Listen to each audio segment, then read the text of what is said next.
안녕하세요, 여러분.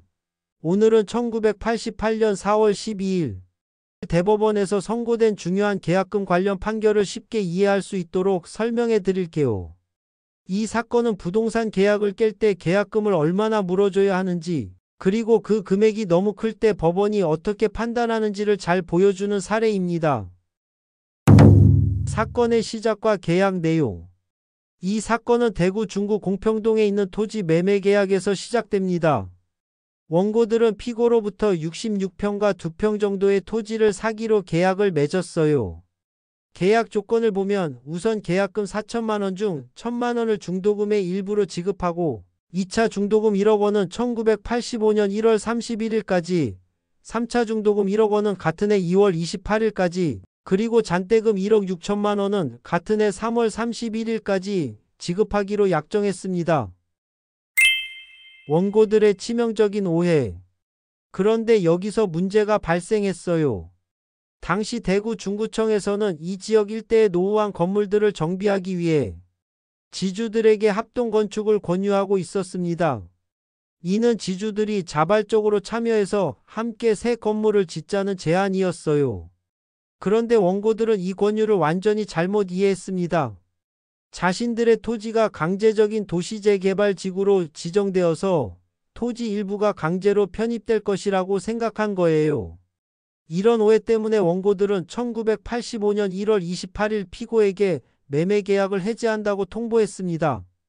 그리고 그 이후로는 중도금과 잔금을 전혀 지급하지 않았어요. 피고의 대응과 최종 계약 해지.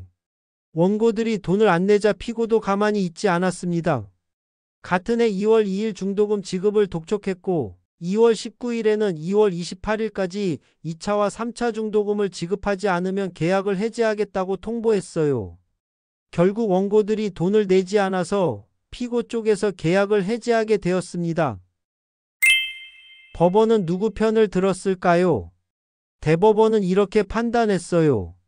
원고들이 도시재개발로 오해한 구청의 합동건축 권유는 강제력이 전혀 없는 자발적인 제안이었다는 거죠. 따라서 원고들이 계약을 해지할 만한 정당한 이유가 없었다고 보았습니다. 오히려 원고들이 중도금을 제때 지급하지 않은 것이 계약 위반이라고 판단했어요. 결국 계약 해지의 책임은 원고들에게 있다는 결론이 나왔습니다. 이 사건의 핵심 계약금이 너무 많을 때는 어떻게 할까? 여기서 이 판결의 가장 중요한 부분이 나옵니다.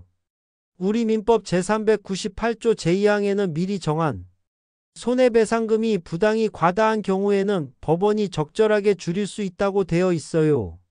그런데 부당히 과다하다는 것을 어떻게 판단할까요? 대법원은 이를 위해 여러 가지를 종합적으로 살펴봐야 한다고 했습니다. 계약 당사자들의 지위가 어떤지, 왜 이 계약을 맺게 되었는지, 전체 계약 금액에 비해 손해배상 예정액이 얼마나 되는지, 실제로 예상되는 손해가 얼마나 되는지 등등을 모두 고려해서 사회통념에 비춰 판단한다는 거예요. 판결의 결과. 이 사건에서 계약금 4천만 원이 손해배상 예정액으로 간주되었는데 법원은 이 금액이 부당히 과다하다고 보고 절반인 2천만 원으로 줄였습니다. 즉 원고들은 계약금 4천만 원 중에서 2천만 원만 피고에게 주면 되고 나머지 2천만 원은 돌려받을 수 있게 된 거예요. 소송 비용은 어떻게 되었을까요? 많은 분들이 궁금해하실 소송 비용 분배에 대해서는 아쉽게도 이 판결문에서 구체적인 내용을 찾기 어렵습니다. 일반적으로는 소송에서 진 쪽이 소송 비용을 부담하게 되는데 이 사건처럼 일부는 이기고 일부는 진 경우에는 그 비율에 따라 나누어 부담하는 것이 보통입니다. 하지만 정확한 분배 내용은 판결문에 명시되어 있지 않아서 확실하게 말씀드릴 수는 없네요. 이 판결이 우리에게 주는 교훈. 이 사건은 우리에게 몇 가지 중요한 교훈을 줍니다.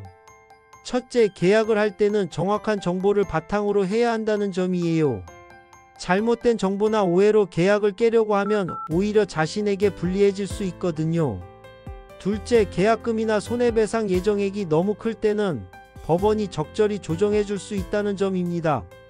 이는 불공정한 결과를 막기 위한 법의 배려라고 할 수 있어요. 마지막으로 이런 분쟁을 피하려면 계약서를 작성할 때 서로의 권리와 의무를 명확히 하고 예상치 못한 상황에 대비한 조항들을 꼼꼼히 검토하는 것이 중요합니다. 오늘 판결 설명은 여기까지입니다. 시청해 주셔서 감사합니다.